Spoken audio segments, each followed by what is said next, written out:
एक दिन हजरत मरियम अलैहिस्सलाम ने अपने बेटे हजरत ईसा अलैहिस्सलाम से फरमाया, बेटा, आज मेरा दिल चाह रहा है कि मैं कुछ फल खाऊं, क्या तुम मेरे लिए कुछ फल ला सकते हो? उस वक्त हजरत मरियम अलैहिस्सलाम और हजरत ईसा अलैहिस्सलाम एक वीरान रेगिस्तान में एक छोटी सी झोपड़ी में रह रहे थे। माँ के हुक्म की तामील करते हुए हजरत ईसा अलैहिस्सलाम फल लाने के लिए निकल पड़े और हजरत मरियम अलैहिस्सलाम अकेली उस झोपड़ी में रह गईं। इसी दौरान मलकुल मौत हजरत अजराइल अलैहिस्सलाम उनके सामने हाजिर हुए। उनका डरावना रूप देखकर हजरत मरियम अलैहिस्सलाम खौफजदा हो गईं और घबराते हुए फरमाया, आप कौन हैं और किस मकसद से यहाँ आए हैं? हजरत अजराइल अलैहिस्सलाम ने फरमाया, मैं अजराइल हूँ, अल्लाह ताला के हुक्म से आपकी रूह कब्ज करने आया हूँ। दुनिया में आपका वक्त मुकर्रर हो चुका है, अब आपको आखिरत के सफर के लिए तैयार हो जाना चाहिए। हजरत मरियम अलैहिस्सलाम मलकुल मौत की बात सुनकर गमगीन चेहरे के साथ अर्ज करने लगी, ऐ मलकुल मौत, मुझे कुछ वक्त की मोहल्लत दे दीजिए। मैंने अपने जान से भी अजीज बेटे को फल लाने के लिए भेजा है, वो कुछ ही देर में वापस आ जाएगा। मैं इस दुनिया से रुखसत होने से पहले बस एक बार उसे देखना चाहती हूँ, उसे अलविदा कहना चाहती हूँ और जाते जाते उसे कुछ नसीहत करना चाहती हूँ। जब वो वापस आ जाए फिर आप मेरी रूह कब्ज कर लीजिए। मेरे इस काम में एक लम्हे की भी देर की इजाजत नहीं है। अल्लाह रब्बुल आलमीन ने हर जान के लिए मौत का एक मुकर्रर वक्त तय कर दिया है। हर शख्स को उसी वक्त पर इस दुनिया से जाना होता है। न मैं उसे आगे बढ़ा सकता हूं और न ही टाल सकता हूं। अल्लाह ताला के हुक्म के मुताबिक मुझे अभी और इसी वक्त आपकी रूह कब्ज करनी होगी। हजरत अजराइल अलैहिस्सलाम की बात सुनकर हजरत मरियम अलैहिस्सलाम बोल उठी, मैं मौत से नहीं डरती और ना ही अल्लाह के हुक्म की नाफरमानी करने वाली हूँ, मगर अफसोस इस बात का है कि मैं आखिरी वक्त में अपने बेटे से एक लफ्ज भी न कह सकी और उसे एक बार देख भी न सकी। खैर, अल्लाह ताला जो कुछ भी करता है बेहतर करता है। अपने बंदों की भलाई के लिए ही अल्लाह जो कुछ करता है बेहतर करता है। इसके बाद हजरत मरियम अलैहिस्सलाम ने हजरत अजराइल अलैहिस्सलाम को अपनी रूह कब्ज करने की इजाजत दे दी। मलकुल मौत ने अल्लाह के हुक्म से उनकी रूह कब्ज कर ली और उनकी जिंदगी का सफर मुकम्मल हो गया। उनका पाक जिस्म झोपड़ी में सुकून के साथ पड़ा रह गया। कुछ ही देर बाद हजरत ईसा अलैहिस्सलाम जंगल से फल लेकर वापस लौटे। जब उन्होंने अपनी वालिदा को खामोश लेटा हुआ देखा तो ये समझे कि वो आराम कर रही हैं, लिहाजा उन्होंने उन्हें परेशान नहीं किया। मगर जब काफी देर तक कोई हरकत ना हुई तो उन्होंने अपनी मां को हिलाया। तभी देखा कि उनकी पाक रूह जिस्म को छोड़कर इस फानी दुनिया से रुखसत हो चुकी है। अपनी मां की अचानक वफात देखकर हजरत ईसा अलैहिस्सलाम शदीद बेचैनी और गम में डूब गए। वो अपनी मां के दुख में फूट फूट कर रोने लगे। उनकी दर्द भरी सिसकियों से माहौल गमगीन हो गया। यहां तक कि परिंदे और जानवर भी इस गम में बेचैन हो उठे। कुछ देर गम में डूबे रहने के बाद उन्होंने सोचा कि अब अपनी वालिदा के जनाजे और दफन का इंतजाम करना चाहिए। मगर मुश्किल ये थी कि वो ऐसी जगह पर थे जहां दूर दूर तक कोई इंसान मौजूद नहीं था। लिहाजा उन्होंने अपनी मां के दफन के लिए किसी मदद की तलाश में निकलना शुरू किया। कुछ दूर चलने के बाद उनकी मुलाकात कुछ लोगों से हुई जो उनकी तरफ आ रहे थे। हजरत ईसा अलैहिस्सलाम ने उन्हें अपनी वालिदा के इंतकाल की खबर दी और अर्ज किया, मेरी वालिदा का इंतकाल हो गया है, क्या आप उन्हें दफनाने में मेरी मदद कर सकते हैं? उन लोगों ने जवाब दिया, ऐ अल्लाह के नबी, हम असल में इंसान नहीं बल्कि अल्लाह के भेजे हुए फरिश्ते हैं। हम जन्नत से आए हैं ताकि आपकी वालिदा हजरत मरियम अलैहिस्सलाम के जनाजे और दफन में शरीक हो सकें। हम उनके कफन, खुशबूदार अत्तर और दफन का सारा जरूरी सामान साथ लाए हैं। इसके बाद हजरत ईसा अलैहिस्सलाम ने फरिश्तों की मदद से अपनी वालिदा का जनाजा और दफन की तकरीब पूरी की। अपनी मां के इंतकाल के बाद हजरत ईसा अलैहिस्सलाम बैतुल मुकद्दस वापस लौट आए। वहां कुछ वक्त गुजारने के बाद अल्लाह रब्बुल आलमीन की तरफ से हजरत ईसा अलैहिस्सलाम पर वही नाजिल हुई। अल्लाह ताला ने उन्हें नई शरीयत और इंजील ए मुकद्दस अता की और हुक्म दिया, ऐ ईसा, अब तुम इस नई शरीयत और किताब के मुताबिक लोगों को दीन की तरफ बुलाते रहो। अल्लाह के इस हुक्म के मुताबिक एक दिन हजरत ईसा अलैहिस्सलाम ने एक बड़ी महफिल में खते हुए फरमाया, ऐ अल्लाह के बंदों, मेरे पास अल्लाह ताला की तरफ से नई शरीयत और नई किताब नाजिल हुई है, लिहाजा अब तुम पहले के उसूलों को छोड़कर इस नई किताब के अहकाम के मुताबिक अपनी जिंदगी गुजारने का वादा करो। हजरत ईसा अलैहिस्सलाम की ये बात सुनते ही यहूदी और बनी इसराइल के लोग शदीद गुस्से में आ गए। उन्होंने गुस्से से कहा, अब तक हम तुम्हें एक नेक और सच्चा इंसान समझते थे, लेकिन अब तुम हमारे बुजुर्गों के दीन को तबाह करने की साजिश कर रहे हो। तुमने खुद एक नई शरीयत गढ़ ली है और अब उसे हम पर थोपने की कोशिश कर रहे हो। लेकिन याद रखो, हम तुम्हारी इस साजिश को कभी कामयाब नहीं होने देंगे। अगर तुमने अपनी ये तहरीक बंद नहीं की तो हम मजबूर होकर तुम्हें कत्ल कर देंगे। हजरत ईसा अलैहिस्सलाम ने उनके इल्जामात और धमकी का जवाब देते हुए फरमाया, तुम लोग मुझे कत्ल की धमकी दे रहे हो, ये मेरे लिए कोई मानी नहीं रखता। मैं अल्लाह का एक नबी हूं और नबी होने के नाते मेरी जिम्मेदारी है कि मैं लोगों को हक के रास्ते की तरफ बुलाऊं। ये अल्लाह ताला का हुक्म है कि मैं तुम्हें सच्चे दीन की दावत दूं। मैं तुम्हें तहे दिल से इस दीन को कबूल करने की दावत देता हूं, वरना याद रखो, अगर तुम हक से मुंह मोड़ते हो तो तुम पर भी वही अजाब नाजिल होगा जो इससे पहले की गुनहगार कौमों पर आ चुका है। जैसे ही नबी की नई शरीयत की बात फैली, बनी इसराइल में मुख्तलिफ तरह की बहसें और बातचीत शुरू हो गईं। कुछ लोग बगावत पर उतर आए तो कुछ लोग हजरत ईसा अलैहिस्सलाम के पास आकर कलिमा पढ़कर इस्लाम कबूल करने लगे।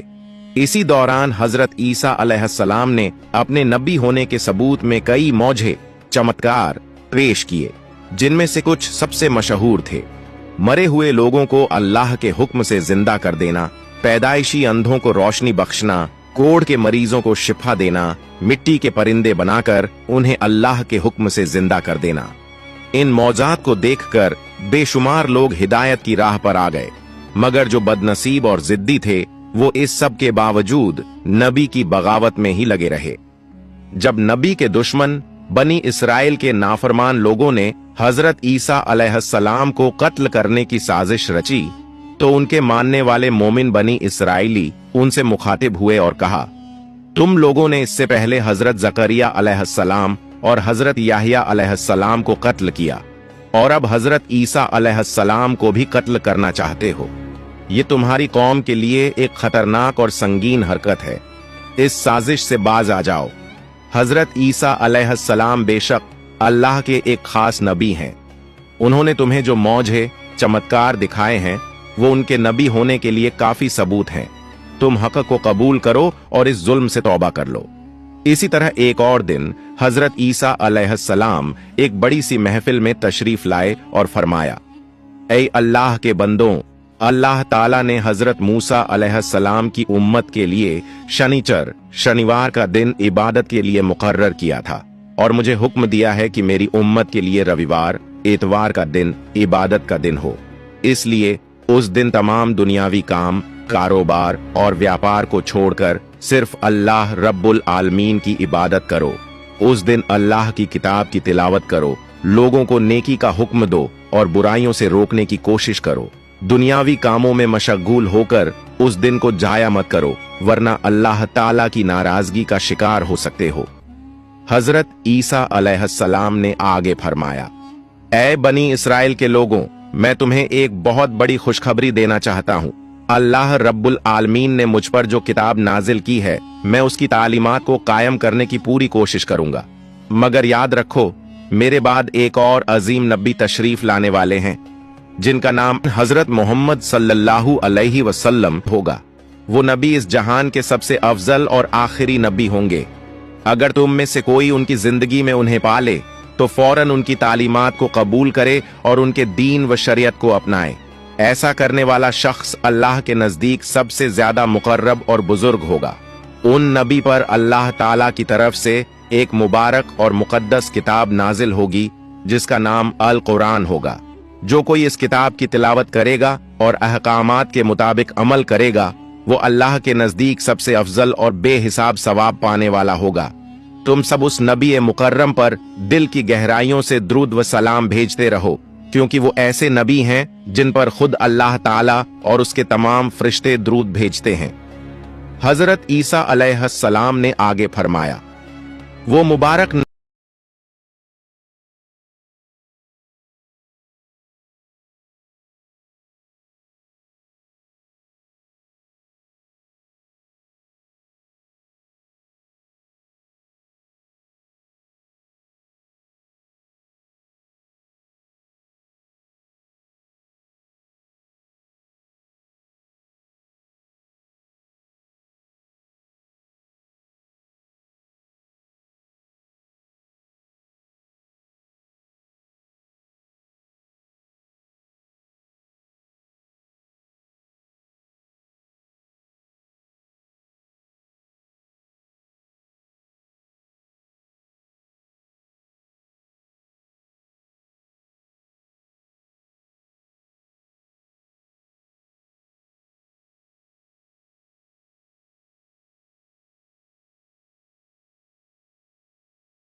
अगर वो कहीं नहीं मिले तो क्या अब तुम मुझे ही मार डालोगे? यहूदियों ने उसकी बात सुनकर जोर जोर से हंसना शुरू कर दिया और कहने लगे, अगर तू हमारा सरदार है तो बता ईसा कहाँ गया? अपनी जान बचाने के लिए अब कितने बहाने बनाएगा? तेरी चिकनी चुपड़ी बातों में हम आने वाले नहीं। आज हम तुझे कत्ल करके ही दम लेंगे। उसे इस बात का बिल्कुल इल्म नहीं था कि उसका चेहरा बदल चुका है और वो हूबहू हजरत ईसा अलैहिस्सलाम जैसा दिखने लगा है। घबराहट में वो फिर चिल्लाने लगा, भाइयों, तुम लोग गलती कर रहे हो। मैं तुम्हारा ही सरदार हूँ। जिसे कत्ल करने के लिए हम यहाँ आए थे वो तो यहाँ है ही नहीं। मुझे लगता है वो कोई जादूगर है। मगर कौन सुनने वाला था? यहूदियों ने अपने ही सरदार को पीट पीट कर बेहोशी की कगार तक पहुंचा दिया। वो कहता रहा, बनी इस्राएल के लोगों, खुदा की कसम, मैं ही तुम्हारा सरदार हूं। मुझे नहीं पता कि मेरी शक्ल कैसे बदल गई। अगर तुम्हें मैं हजरत ईसा जैसा नजर आ रहा हूं तो यकीनन ये अल्लाह रब्बुल आलमीन की कुदरत है। मुझे अब यकीन हो गया है कि हजरत ईसा अलैहिस्सलाम अल्लाह के सच्चे नबी हैं और अल्लाह ने उन्हें महफूज रखने के लिए अपनी कुदरत का करिश्मा दिखाया है। जब यहूदी सरदार ने हजरत ईसा को अल्लाह का नबी मान लिया तो बनी इज़राइल के लोग और भी ज्यादा गुस्से में आ गए। उन्होंने बगैर देर किए उसे फौरन सूली पर लटका दिया। वो सरदार चीख चीख कर कहता रहा, बचाओ बचाओ, मगर कोई सुनने वाला नहीं था। आखिरकार उन्होंने उसे सूली पर चढ़ाकर उसकी जान ले ली। इस मंजर को देखने के लिए वहां भारी भीड़ जमा हो गई थी। जब सरदार की मौत हुई तो लोगों में बहस छिड़ गई। कुछ कहने लगे, ये हजरत ईसा नहीं थे बल्कि हमारे सरदार थे। तो कुछ बोले, नहीं, हमने तो खुद हजरत ईसा को कत्ल किया है। यहूदी आपस में लड़ने लगे, तलवारें निकल आईं और उनमें बड़ा फसाद शुरू हो गया। अधिकतर लोग हैरान परेशान हो गए क्योंकि उन्हें समझ नहीं आ रहा था कि हकीकत आखिर है क्या। ये सब कुछ अल्लाह रब्बुल आलमीन की कुदरत का करिश्मा था। इन्हीं हालात को देखकर हजरत ईसा अलैहिस्सलाम की गैर मौजूदगी में बहुत से लोगों ने उन पर ईमान ले आया। उन्होंने कलमा पढ़ा और हजरत ईसा अलैहिस्सलाम की शरीयत के मुताबिक जिंदगी गुजारने का अहद कर लिया। मगर अब सवाल ये था, हजरत ईसा अलैहिस्सलाम कहाँ हैं? इस सवाल ने सबको परेशान कर दिया। लोग उन्हें ढूंढते हुए इधर उधर भटकने लगे। कुछ लोग उनके खुल्फा के पास पहुंचे और असलियत जानना चाहा। खुल्फा ने बताया, अल्लाह रब्बुल आलमीन ने अपने नबी को इज्जत के साथ चौथे आसमान पर उठा लिया है। हदीस शरीफ में बयान किया गया है कि कयामत से पहले एक ताकतवर काफिर आएगा जिसका नाम दज्जाल होगा। जब दज्जाल का फितना अपने आखिरी मकाम पर पहुंचेगा तब अल्लाह रब्बुल आलमीन हजरत ईसा अलैहिस्सलाम को दोबारा इस दुनिया में भेजेंगे, मगर इस बार वो हजरत मोहम्मद सल्लल्लाहु अलैहि वसल्लम के उम्मती बनकर आएंगे। हजरत ईसा अलैहिस्सलाम के आने के बाद वो दज्जाल को कत्ल करेंगे और मुसलमानों के साथ मिलकर एक इस्लामी निजाम कायम करेंगे। इस बार दुनिया में अदल और इंसाफ का दौर आएगा। हदीस शरीफ में ये भी बताया गया है कि हजरत ईसा अलैहिस्सलाम इस दुनिया में दोबारा तशरीफ लाने के बाद 40 साल तक जिंदा रहेंगे। इस दौरान वो अदल, अमन और इंसाफ का निजाम कायम करेंगे। फिर जब उनका इंतकाल होगा तो उन्हें रसूलुल्लाह सल्लल्लाहु अलैहि वसल्लम के रोजा मुबारक के पास दफन किया जाएगा। अल्लाह रब्बुल आलमीन हम सबको हजरत ईसा अलैहिस्सलाम के इस अहम वाक़ये से इबरत हासिल करने और अपनी जिंदगी में नेक अमल करने की तौफीक अता फरमाए, आमीन। प्यारे दोस्तों, अगर आपको मेरी वीडियो पसंद आई हो तो इसे लाइक करें और मेरे चैनल को सब्सक्राइब करें।